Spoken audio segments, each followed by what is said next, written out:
All right. So I just got the news. I just saw your message that what's something some better lighting.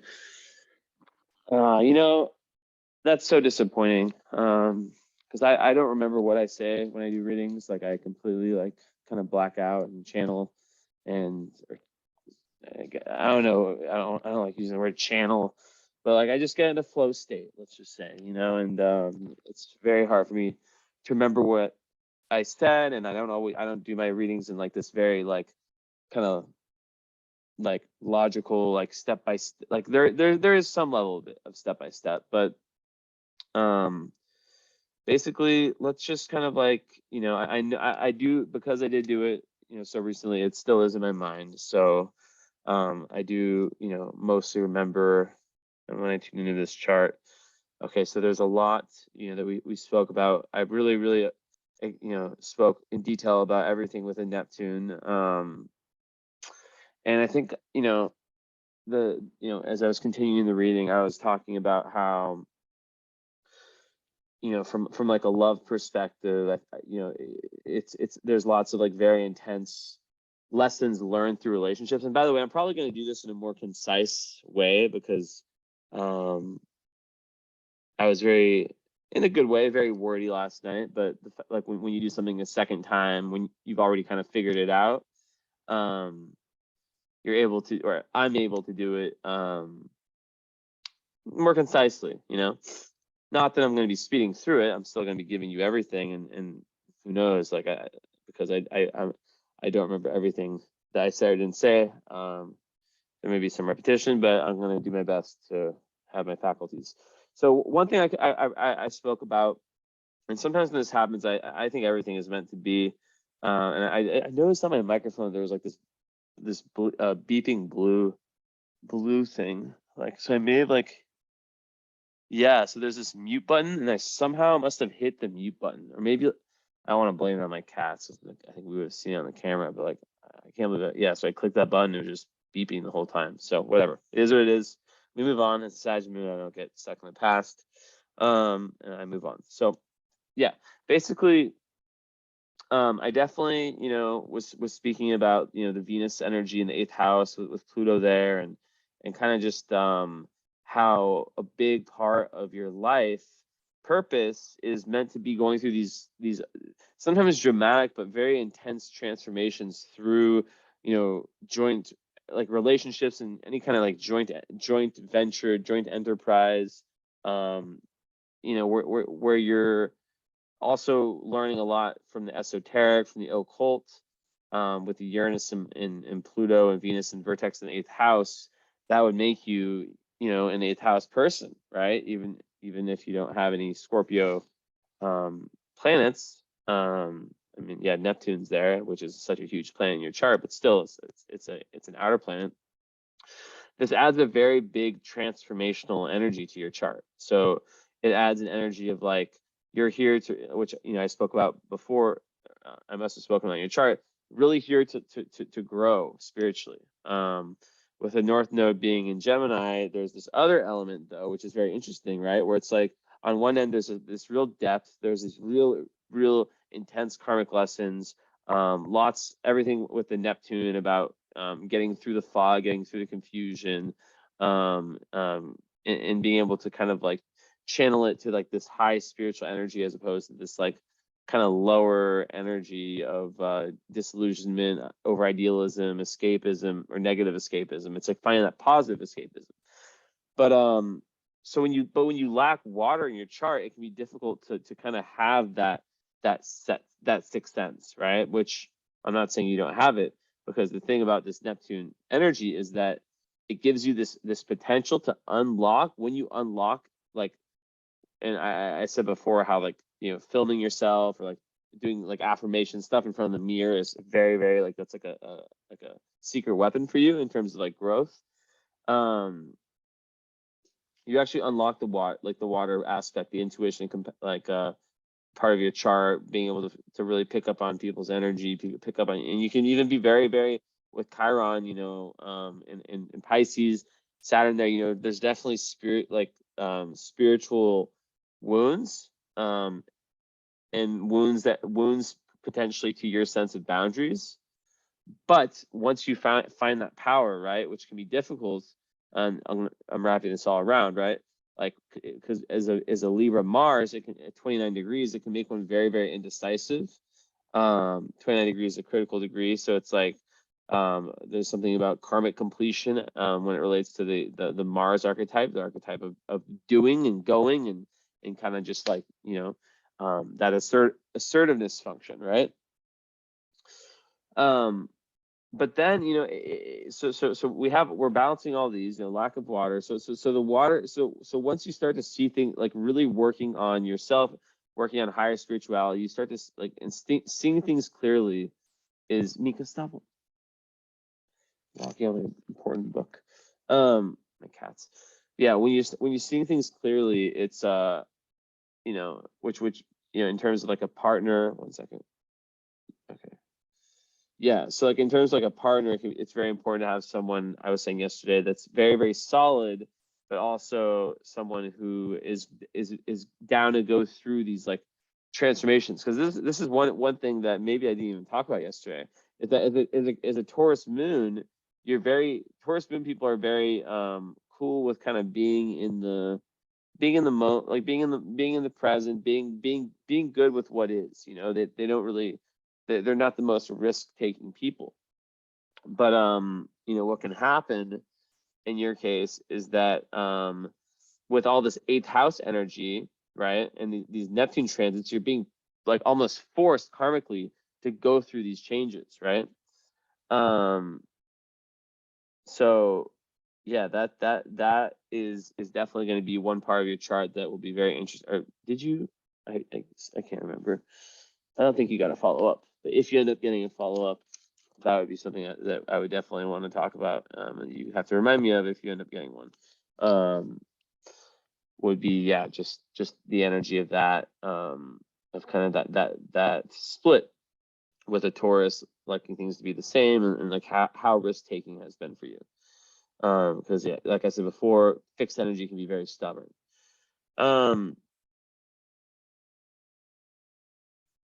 And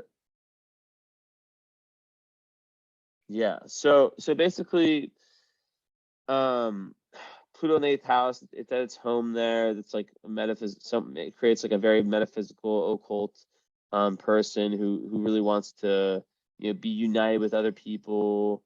They can have these secret talents when it comes to anything esoteric, anything psychological.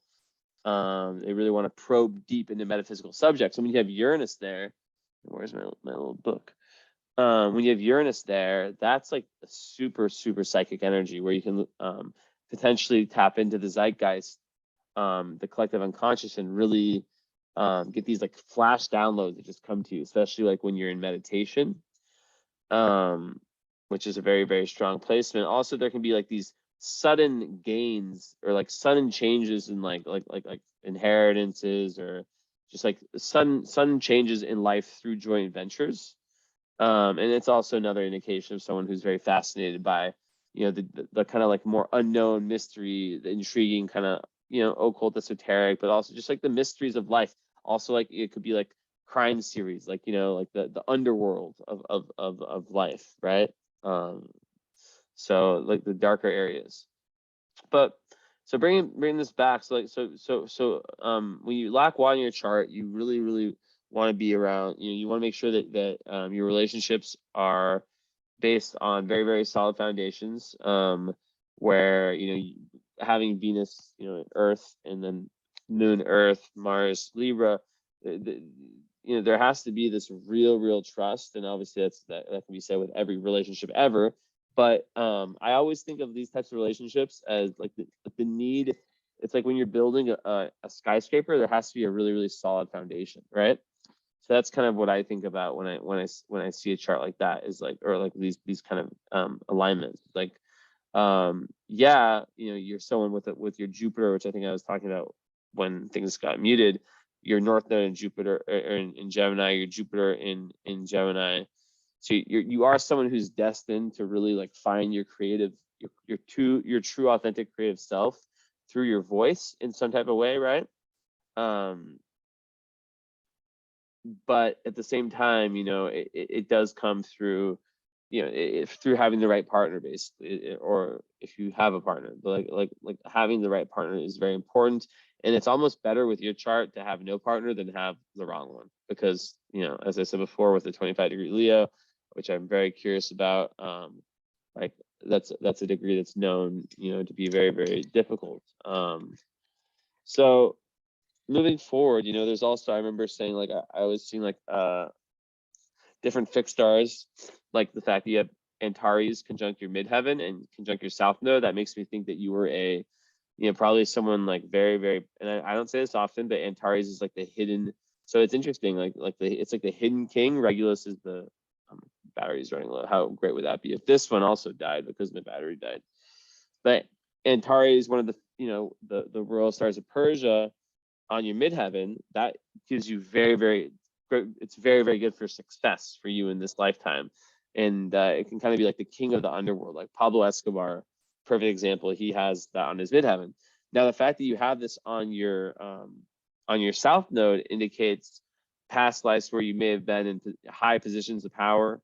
And in this life, you're really meant to kind of, and maybe you didn't really have like that many people who were like contesting your thought processes, and you'll feel that in your soul if that resonates, right?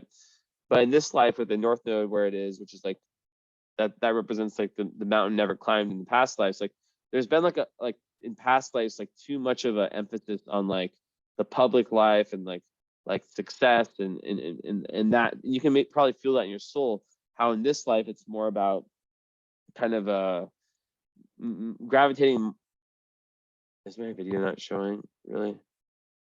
Okay, wow, this is like such a Mercury retrograde reading, but at least you hear me. I don't know how long that went off for, but basically, yeah.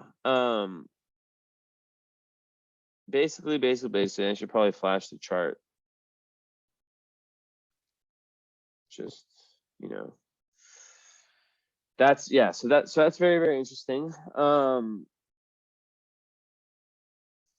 I think of it as like finding your authentic voice. I saw indications of potentially being like a writer, someone who could probably like channel their thoughts and understand their sense of self in a more effective way through writing. It might be like kind of like a dark type of writing, and it's not the type of writing as a Leo. It's about authentic self-expression, right? I believe I went into your Mercury retrograde, in Leo, which is about, not, you have this like real knowledge that you want to let out, but maybe in the past lives, as I said before, you either overspoke or underspoke, or in some way you weren't able to like develop the faculties, not in a way like saying that you were like not intelligent or something like that, but I just get the vibe that like with the Antares energy, that you just weren't someone who, how you probably had maybe like lots of yes men, yes women around you.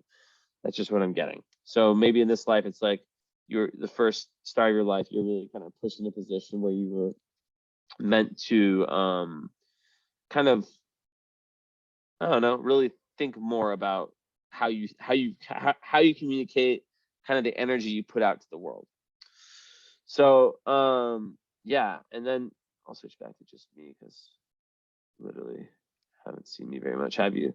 So then we wrap it back to the north node in Gemini with Jupiter there. So Jupiter, that being like a superpower where it's squaring Venus, which is like the best square in astrology, is the square of Venus and Jupiter. Usually squares are difficult, but in this case it's not.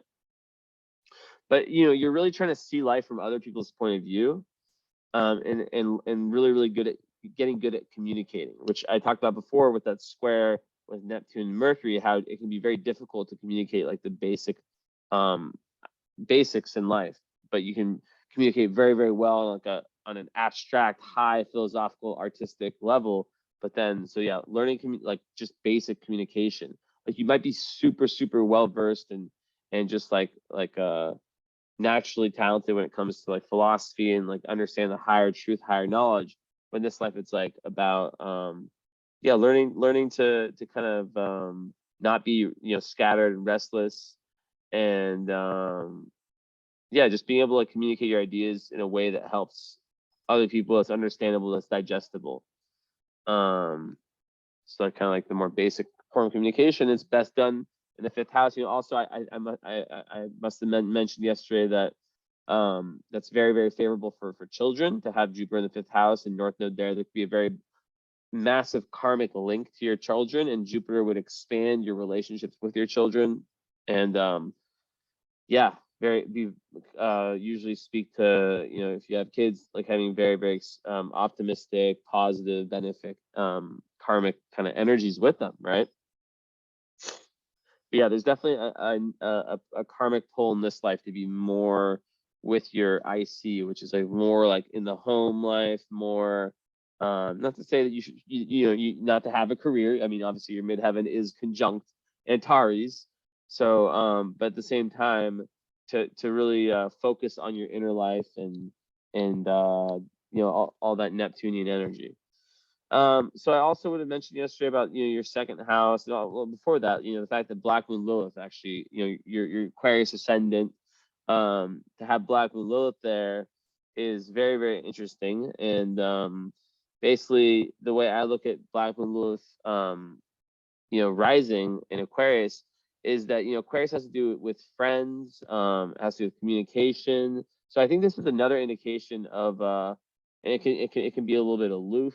So this is another indication of potentially having like communication issues and issues like friendships being a little bit fraught, and just like the way that you approach life and your personality, like some of like the darker parts of Aquarius potentially coming out when you're expressing yourself, and that may be creating drama or issues in friendships,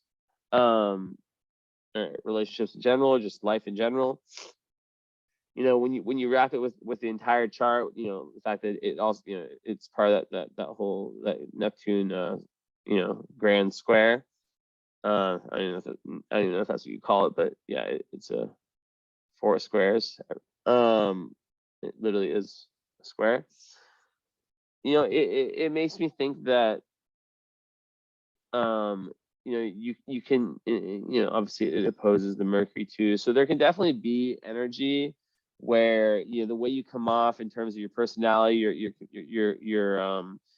communication, and Mars does trine it, but basically that, yeah, there can be issues with kind of needing to be like so unique and so rebellious that there can be like I always mess up this word. We're ostracized, ostracization, like because of your beliefs, but it can create energy where someone is just so rebellious that like they're literally willing to do whatever it takes to just be different, which obviously could get one into trouble when they're not even necessarily thinking about like why they're doing it. They're just doing it to be different. Also, it can be a fear of powerlessness. Basically like fear of being powerless that leads to isolation, like criticism for not being strong enough, and where you might hide your weaknesses to the world. And there's always a projection with Black Moon Lilith. So the projection takes the form of having a strong judgment on people that you might deem weak. This is just a potential. Black Moon Lilith is not a planet. It's just a potential of like you. I always think of it as like you when you're at like kind of like the darker side of your personality that might come out, self-defeating part of your personality. But like at the same time, like this placement, what's ironic is that it gives the power for someone who can really build someone up, but also crush them, right? So the person can either like fear their powerlessness, or the opposite, they can fear their own power. So the integration comes from when you're like actually facing yourself, which Neptune is asking you to do as well, and asking yourself of your use or your refusal to use your own power. So this is another one that's like all about practicing self-reinforcement. Stop yourself from neglecting yourself, and also it's really good to build people up at every chance you get, and kind of just like look at your friendships and you know the groups you're a part of, and be curious like of like, you know, like the give and take in relationships and stuff like that. So aside from that, you know, the second house energy is probably is what I covered too. I also said with your, you know, actually with your Neptune being where it is and part of fortune, that a career or a dharma, like a life mission of service, is very, very important for you.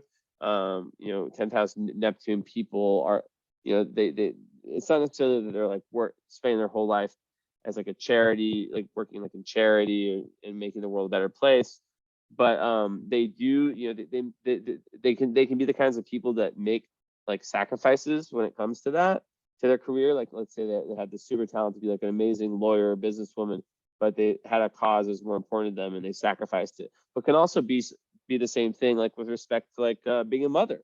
You know, that can be, you know, that's more fourth house. You know, it could indicate, you know, especially with your fourth house moon in Taurus, that indicates like a very large attachment to your family and home life being super important to you, domestic life, right? Which your, you know, your North Node is also asking you to, you know, and the North Node's also asking you to be very active mentally within the home. So the home can be a place of creativity and expansion. But yeah, with Neptune there, like there could be like maybe like where you have to like sacrifice like you know, some real world success for something, for a greater cause, potentially as children, potentially it's, you know, it was something more like doing a job that helps the world.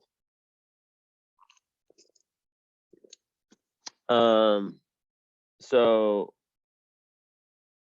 yeah, the second house basically, Saturn there, you know, that can create like issues of like emotional. So the Taurus moon also has like an emotional need for you know, it likes to have their finances in order. You know, it likes to have everything in life secure, right? So it has to do with finances and possessions and all that stuff too. It likes luxury. It likes to engage in the senses. So Saturn in the second house can be really difficult for that, for having a Taurus moon, because it can kind of make it so there's lots of fears and lots of especially up until around 30, where you might have this like, which can, you know, it can turn out in someone being like kind of a workaholic, where you might have this like, a lot of people with Saturn in the second house, they come from like poor families and they have to work super, super hard to build themselves up. But they always have this like fear. Like I always talk about my uncle who's like, you know, my French side is it's you know, it's coming from a farm. Like they had to, they weren't given anything. They all had to, you know, make things happen on their own, like to a very big extent, right? They had to work their asses off. All my dad and all his brothers. So basically here, you know, Saturn,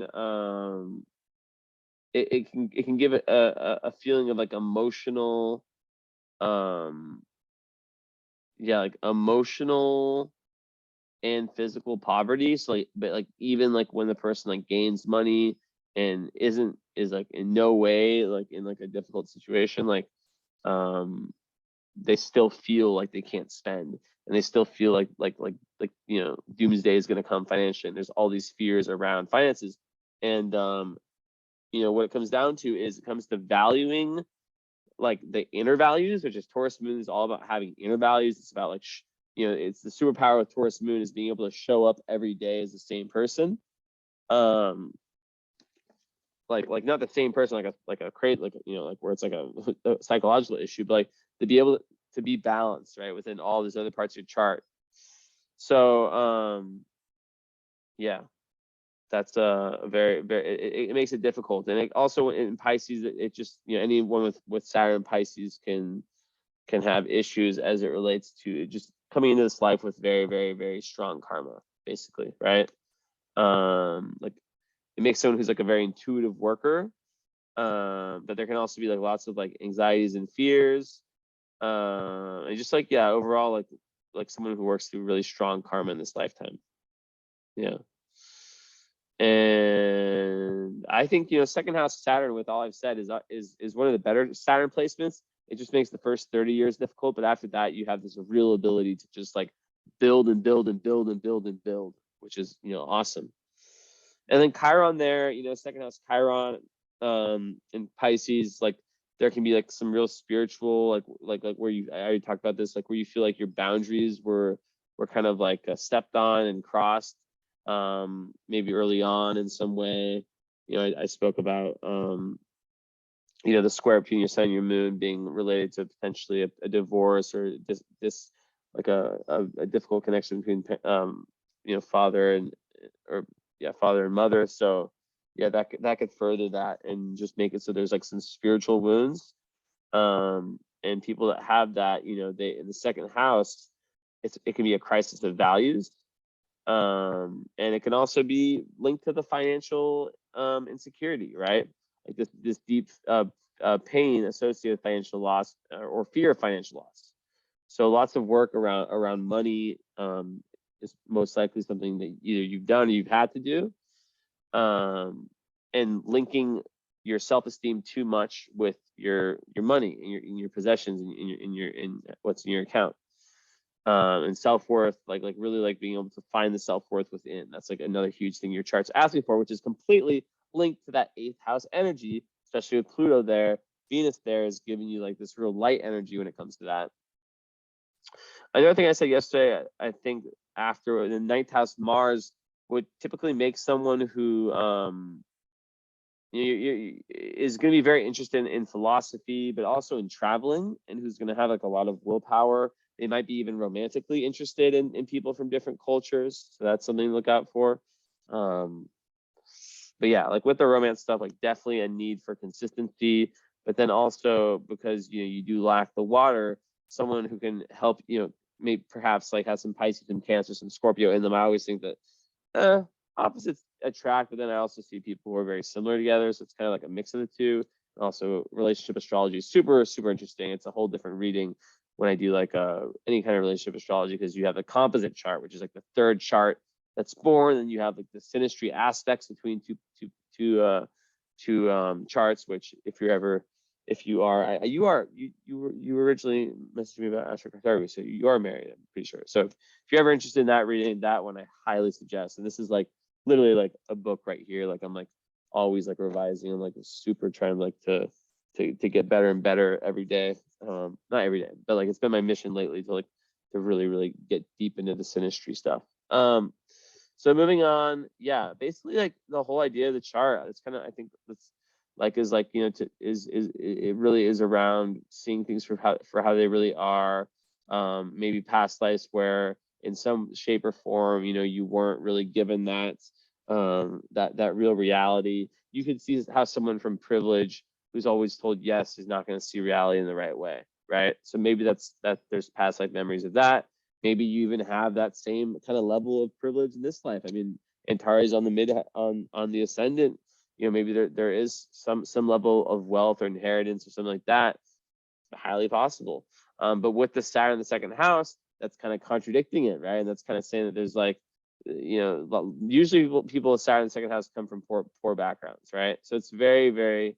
That's why I'm hoping that you go through the follow up. I'll give you a $20 discount if you do decide to go with that. Just like I really, really am curious. But no pressure. Obviously, I know everyone's in their own financial situations and this and that, but it does, in my opinion, make the reading deeper. But some people have had their readings done enough where they're just like, this is all they need. I completely respect that. I am not a money grabber, salesman type person when it comes to astrology.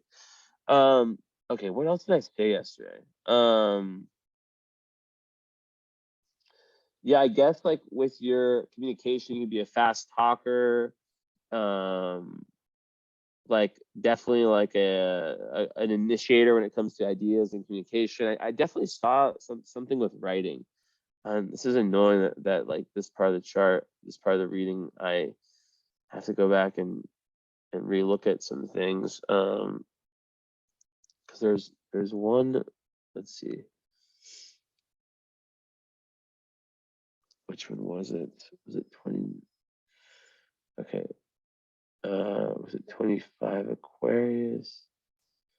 There's one fixed star that really was important. I'm pretty sure. Wasn't that one?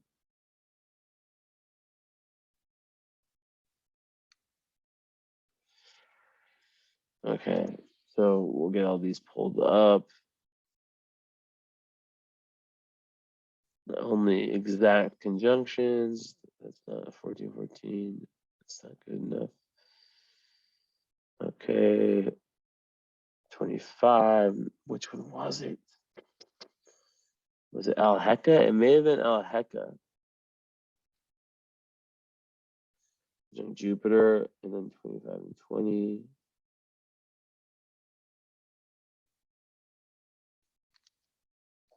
FedEx.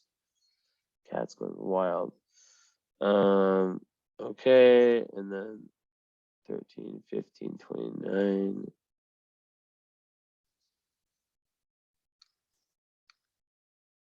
Okay, I think market was really important. Okay, so I think it was, and then there's 29 Libra. Is our, and that was, and then there was just a 17. Okay. My eyes are so, my allergies are getting so bad, and I want to scratch them. My eyes get so red. Okay, so basically, okay, Alkmaar.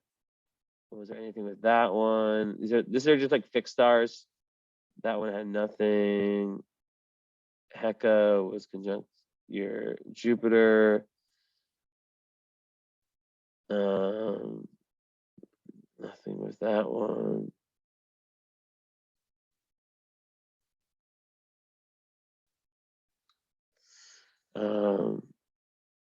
This one was conjunct your Mercury. I think that one was, yeah, nothing with that one.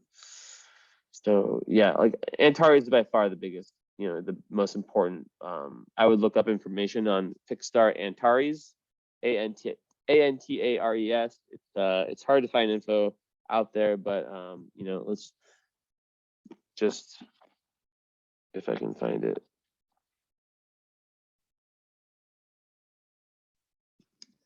There would be fixed stars that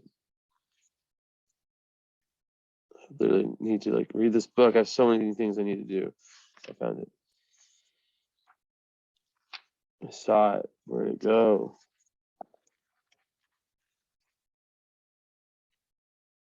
Okay, it's over here somewhere. Scorpius.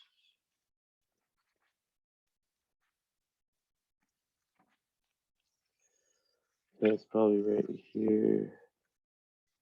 No.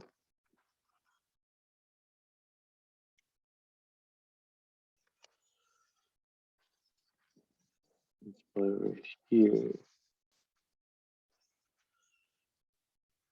It's in Scorpio. Yeah, here it is. Okay, so it just says Antares in natal chart. A powerful star that's present in your chart will imply that you'll go to extremes, intentionally or unintentionally. Success will come, as this is one of the royal stars, but only through continually putting your efforts to the test and honing them through the fires of experience. A planet in contact with Antares, which is your midheaven, will indicate how this energy will be expressed in your life and your career. The danger is that you will seek drama simply for the thrill, and if it happens, it can lead to the loss of all that has been gained, which is very common with all the fixed stars. Okay, so just 13 Virgo. What was that again? Uranus. Nothing. Mizar. 15 is Saturn and Venus. Okay, I think it was this one, Marquette conjunct Venus. No, it wasn't this one.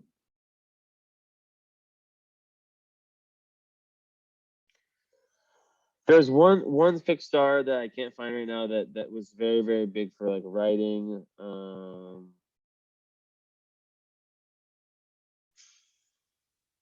Okay, let's see if it was this one, Izar. Nope. Okay. Well, regardless, oh yeah, I think it was Zubin. It was the Zubin al-Shalami, 1722. Nope, 1720.